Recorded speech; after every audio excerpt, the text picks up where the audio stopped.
paralelamente a este me metió un proceso para suspensión y pérdida de la patria potestad, que es el que en este momento estoy, por eso todavía no las puedo ver. Después de 32 meses de haber iniciado ese proceso, porque el código te dice que se demorará un año y máximo prorrogable por 6 meses, lleva casi 3 años. La juez en su momento decidió poner una medida cautelar para que yo no me pudiera acercar a las niñas. Pues bien, esto siguió. En diciembre teníamos audiencia, sacaron, como ustedes lo sacan todos los días en la W, una excusa porque el ex marido de la abogada de ella había sufrido un derrame, entonces no podían ir a la audiencia. Se pospuso para el 15 de enero de este año. El 15 de enero la juez de familia falló a mi favor también y volvieron a apelar. En ese momento está en el tribunal y tengo audiencia el 8 de mayo de este año. Pero, Holguín, gracias por atendernos y ojalá que la justicia aclare su situación. Ha sido usted muy amable. A ustedes y feliz día. Recibo otro correo de un reconocidísimo abogado que se ha visto inmerso en este tema. Lo voy a llamar José. Pero José va más allá. Para José estamos hablando de un cartel de la infancia. Un cartel que se lucra de la desgracia de los niños, de padres y madres, que se repite y se repite. Don José, gracias por atendernos. Muy buenos días. Usted ha vivido esta historia. ¿Cómo es el modus operandi? ¿Cómo funciona este cartel de la infancia que usted está viviendo? Don Julio, don Alberto, buenos días. Gracias. Yo me voy a referir al caso de manera genérica, no al mío específico, porque considero que los medios jamás para atacar, pero para alertar a la sociedad de temas graves que los acosan, como es el que estamos mencionando. En este caso, Julio, hay un modus operandi. Los carteles no son propiamente como el equipo de Santa Fe, que sus fanáticos están carnetizados. Son muy difíciles de detectar, son hábiles, se ocultan. Una especie de guerrilla urbana que se sabe mover muy bien para lograr sus objetivos y luego desvanecerse. Pero más o menos en los casos de los padres y madres que han llegado incluso a mi despacho a consultarme, encuentro lo siguiente. Hay una pareja que se rompe. La parte resentida va a una comisaría de familia, que es un nivel de administración de justicia para atenciones inmediatas, pero de alguna manera se puede decir que con un nivel de procedimiento muy básico, pero con dientes. Allí denuncian un caso que aún sin pruebas motiva que un comisario diga: este padre denunciado o esta madre denunciada no puede ver a sus hijos, y se le libra lo que se llama una medida de protección. Esa medida de protección la pueden atar a otro proceso, y ahí lograron alienar de forma eficaz a madre e hijo, a padre e hijo, porque hasta tanto la otra instancia judicial no falle, o la misma de la comisaría, no hay posibilidad de que haya contacto entre ellos, con la gravedad que eso implica en la formación de un menor de 0 a 5 años y de ahí en adelante que todos conocemos. En paralelo con esto, bajo el amparo y el auspicio de profesionales inescrupulosos, psicólogos, psiquiatras, incluso funcionarios de entidades públicas, porque se han conocido denuncias de bienestar familiar, de medicina legal, consiguen pericias acomodadas al dicho de la parte resentida. Y bajo ese parámetro, bajo esas pericias a las que se les asume credibilidad y legalidad, inician un proceso penal en la Fiscalía. Si usted revisa, todos los padres y madres que están acudiendo a los medios a denunciar tienen exactamente el mismo procedimiento en su contra. Es decir, es una verdadera emboscada, valiéndose con inteligencia y astucia, como hacen los carteles, de los caminos legales, pero vulnerando su fragilidad, partiendo de que la credibilidad se la van a dar los profesionales que tienen capacidad de expresar pericias como las que estoy manifestando, y con ellas inician un proceso penal. El proceso penal es largo. Estos fiscales tienen miles de casos en sus manos, unos más escandalosos que otros, unos con homicidios, feminicidios, en fin, unas cosas totalmente aberrantes. Pero aquí los daños que se causan son múltiples. Primero, al fiscal lo atiborran de casos que son falsos y les quitan el verdadero tiempo, el tiempo que verdaderamente deberían estar asignándole a casos reales. Pero más allá, pretenden hacer condenar a un inocente. Julio, por mensaje privado le voy a mandar el nombre de un exdirector del Imperio, que mencionó en días pasados que son cientos de hombres y mujeres los que están presos porque no se lograron defender debidamente de esas acusaciones falsas. Esto es un caso gravísimo para la sociedad y es inaceptable que los medios no lo denuncien con toda fuerza para que haya una percepción. Yo me alineo con el doctor Alberto cuando dice que en efecto la gente prefiere acudir a los medios. Yo creo que en este caso no se trata de acudir a los medios para que acusen o señalen, sino para que denuncien, para que llamen la atención, porque los entes de control ponen mucha atención a este tipo de denuncias, cuando se hacen visibles los problemas. Entonces, sigue el tema. El padre o madre que ha sido alienado tiene en su contra una medida de protección que como mínimo es un indicio en su contra. Tiene en su contra una acusación ante la Fiscalía General de la Nación, que es un tema de no poca monta. Ahí se juega usted su reputación, su nombre y su libertad.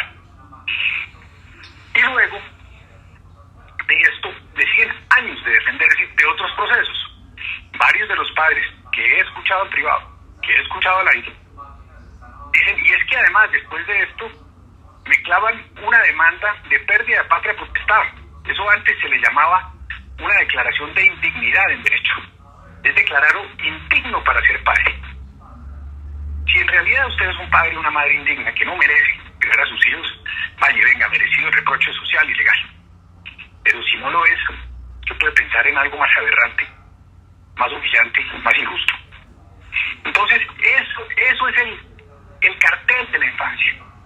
Es un grupo de profesionales que se juntan, que hacen una táctica, una estrategia y la aplican en estrados judiciales de diversas instancias para lograr de forma eficaz alienar a los padres. Y como acaba de decir el señor al aire, hacen luego solicitudes económicas y si no le ceden, le aplican a fondo su estrategia. Gracias, Julio.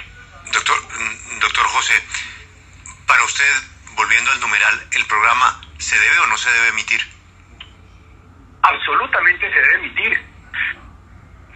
Lo enriquecería. Si yo tuviera el papel de Manuel Teodoro ante el reclamo de que son solo padres, llamaría madres también. Hay madres alienadas que tienen mucho que decir. Entiendo que hay señoras presas por acciones de los padres. Absolutamente sí. Ya que me pregunta eso, don Julio, la Corte Constitucional, cuando da una sentencia que refiere a un menor, sienta por vía jurisprudencial cómo se refiere a los menores en público. A tanto a los adultos como a los niños los menciona únicamente por las iniciales. En los medios ya lo sabemos, en el mundo entero, con imágenes borrosas de unos y otros, de manera que no haya manera de identificarlos. Pero el punto de fondo es la denuncia. Yo me parece que Séptimo Día ha hecho un excelente trabajo. A mí me han consultado, yo he dado puntos, y yo no veo que ha habido sesgo alguno, ni de editores, ni de periodistas, ni por supuesto de su director. A mí me parece que están obrando como debe obrar un medio. Doctor José, pero no podemos negar que hay abusos de menores, hay abusos sexuales de padres, y que ni más faltaba que hay que condenarlos. Yo no tengo ni idea en este caso quién tenga la razón, eso solo lo determinará un juez. Pero me llama la atención algo, escuchándolo en esta entrevista, doctor José. Es que yo sé quién es usted, y un oyente en este momento identifica su nivel cultural, su conocimiento, y sobre todo las bases jurídicas con las que se expresa. ¿Qué pasa con el resto de la gente que no tiene su posibilidad? ¿Qué pasa con otros padres y madres que no tienen ni el conocimiento, ni los recursos, ni el apoyo para defenderse en una situación como esta, hombre o mujer? Claro, Julio, a alguien que se atreva a tocarle el pelo a un niño, yo digo que lo pudran en la cárcel, prisión perpetua. La infancia es sagrada. Eso no hay el menor debate ni la menor duda. Y respecto a su segundo punto, Julio, quien no se puede defender de semejantes huestes, de semejante estrategia, termina preso, desprestigiado. empanada con bombas nucleares. Esto está dirigido a acabar a la contraparte. No le quepa la menor duda. Y este es un tema, Julio, que se convierte en un trabajo de medio tiempo o de tiempo completo.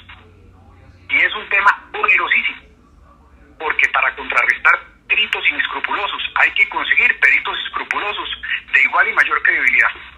Y lo mismo aplica con abogados y lo mismo aplica con entidades. Imagínense la escalada que esto implica.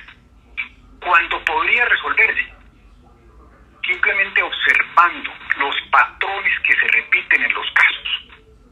Ya, Julio, en uno de estos casos que me refirieron, varios abogados le advirtieron a la madre jamás quedarse a solas con sus hijos porque la iban a acusar de algo sexual. Y ella, atendiendo a esos varios abogados, jamás lo hizo. Pero fíjense lo que pasa, lo que es aterrador de eso, no es solo el hecho, sino el que es de común conocimiento, que hay ciertos abogados, ciertas oficinas, que apelan a ese mecanismo y saben que si fracasan en lo civil se van a lo penal con pruebas espurias. Pues don José, desearle que muy pronto se aclare su caso y agradecerle su ilustración sobre el tema. Ha sido usted muy amable. Gracias por el espacio, don Julio, Alberto, la mesa de trabajo. Feliz día. Hay otro oyente, ese es nuestro tema de hoy. Hay otro oyente. Por supuesto que queremos escuchar a las madres. Claro que sí. Queremos escuchar a las madres. Pero no hemos tenido pues la misma suerte. Vamos con otro oyente. Don Daniel, ¿cuál es su opinión? Buenos días. Julio, muy buenos días. Yo soy una víctima más de una infame falsa denuncia. Y hay un intento literal de amordazarme, porque en el mes de diciembre de 2018, el año pasado, fui invitado por Camila Zuluaga a su programa matinal de Cruz Radio. La temática era precisamente las falsas denuncias en procesos contenciosos de divorcio. Aquí el tema se circunscribe, Julio, en la ponderación de 3 derechos. Primero, el derecho a la privacidad de nuestras hijas, que amamos, y obviamente nos acogemos a lo que establece la ley en tal sentido. El segundo derecho es el derecho a tener una familia y a no ser separadas de ella, según lo establece el artículo 44 de la Constitución Nacional. Y el tercer derecho es el derecho a la libertad de expresión. Julio, quiero hacer una denuncia. El canal Caracol cedió a las presiones de poderosos. Estamos hablando de una ministra y un expresidente de la Corte Constitucional. El día de ayer, muchos padres y familias afectados con esta problemática estuvimos todo el día pendientes de la decisión del canal si emitía o no el programa del próximo domingo.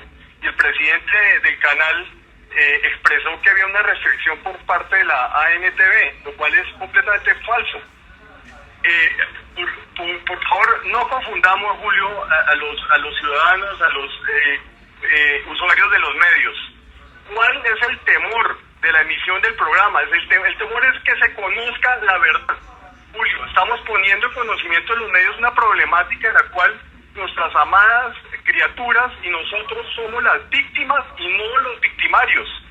Pregunto, si una madre pone en conocimiento de los medios un hecho punible en contra de sus hijas, como lo estamos haciendo nosotros en este momento, entonces hay que amordazarla.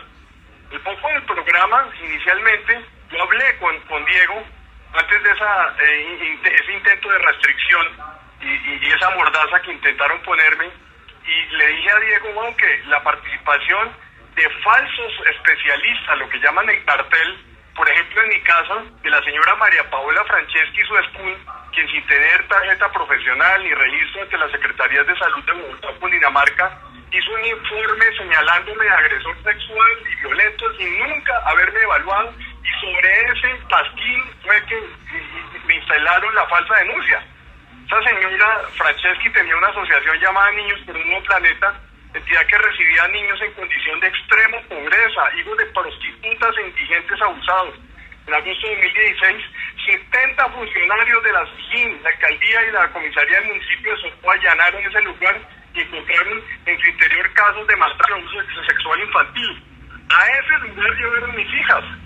Y sobre ese informe, como les decía, tendencioso, firmado por una señora que no tiene la idoneidad moral ni profesional, se sustenta la falsa denuncia que me impusieron. Y resulta que ponemos en conocimiento a las autoridades la gravedad de estos hechos y nos amordazan.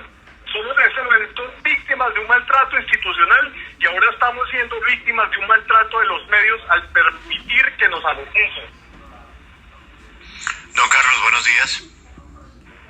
Buenos días, Julio. Mire, yo tengo una hija que en este momento está sufriendo precisamente las consecuencias del abuso de bienestar familiar. Bienestar familiar le quitó los 2 hijos a ella por una denuncia de maltrato totalmente falsa. O sea, bienestar familiar considera que levantar el niño al colegio, eso es maltrato. Que el niño se le dijo, por favor, vístase, por favor, lávese los dientes, todo eso es maltrato. El papá se valió de eso para forzar a mi hija a llevarla a un punto en que totalmente la descoordinó, le quitó los hijos y mi hija decidió, con tal de que los niños no se los llevaran, lo que le dijo la comisaria de familia, a un orfanato o algo así. Ella prefirió que los hijos fueran con el papá. ¿Usted qué cree del programa de televisión? Porque oigo que usted está en Estados Unidos. Numeral, sí o no a séptimo día. ¿Usted pasaría o no pasaría el programa? Deben denunciar, yo digo que sí, porque sí. Realmente esto es un cartel el que están formando allá con esto del maltrato a los hijos únicamente para tomar venganza contra la otra persona. Muchas gracias al oyente. Última llamada en la W. Catalina, ¿cuál es su opinión? Julio, buenos días. Mi nombre no es Catalina, lo mantengo en reserva porque el proceso contra mi esposo está en este momento pues en un punto crítico.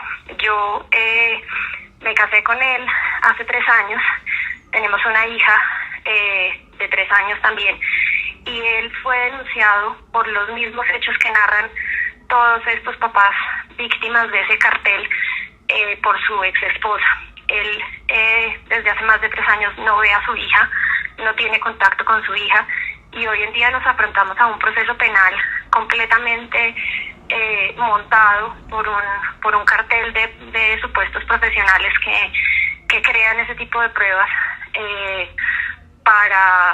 para inculpar a estos papás, y hoy nos vemos enfrentados a un tema penal. O sea, Daniela, ¿usted sí cree que hay un cartel de venganzas de esposos y esposas?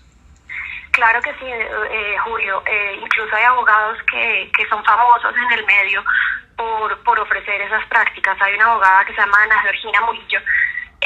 Hace un tiempo Los Irreverentes sacó un artículo al respecto del cartel que esta señora tenía montado. Cristina Plazas lo denunció, y en este momento de hecho esta abogada fue la ex esposa de mi esposo y padre de mi hija fue la que contrató hace más de 5 años para empezar a montar este bill. ¿De acuerdo con que el programa Séptimo Día se transmitiera? Claro que sí, y le agradezco enormemente que ponga en visibilidad este problema, porque la verdad es que los más afectados son nuestros niños. Mi hija de 3 años se enfrenta a que puede, por una condena injusta, crecer sin su papá, que es lo que ella más adora en el mundo, y la hija mayor de mi esposo lleva más de 3 años sin tener contacto ni con su papá ni con su familia, porque, como lo dicen los otros papás, estas personas involucran a toda la familia, a todo el núcleo familiar del padre alienado, para que los niños pierdan totalmente el contacto con esa familia, para poderlos manipular de tal forma que los niños, incluso en algunos casos, llegan a tenerle miedo a sus abuelos, a sus tíos, por la manipulación. Daniela, muchas gracias. Laura, ¿usted también quiere aportar al tema? Julio, pues es un tema que tiene que ver con supuesta censura. Tras revelarse el caso de Séptimo Día, se conoció que algo parecido le pasó al programa Cuatro Caminos del canal RCN. El programa ha preparado un informe especial sobre una banda delincuencial que supuestamente ofrecía servicios de eventos sociales y empresariales, tales como matrimonios, que jamás se llevaron a cabo pese a que las víctimas pagaron por adelantado los servicios. 2 días antes de salir el programa, un juez emitió una medida cautelar para que Cuatro Caminos no nombrara a los presuntos cerebros de esta banda. La decisión se dio después de que uno de los implicados, interpusiera una tutela. Y pues hay que señalar que la red de estafadores es investigada por la Fiscalía, indagación que tiene asignación especial. ¿Qué le tocó hacer a Cuatro Caminos? Terminó sacando su programa investigativo sin poder nombrar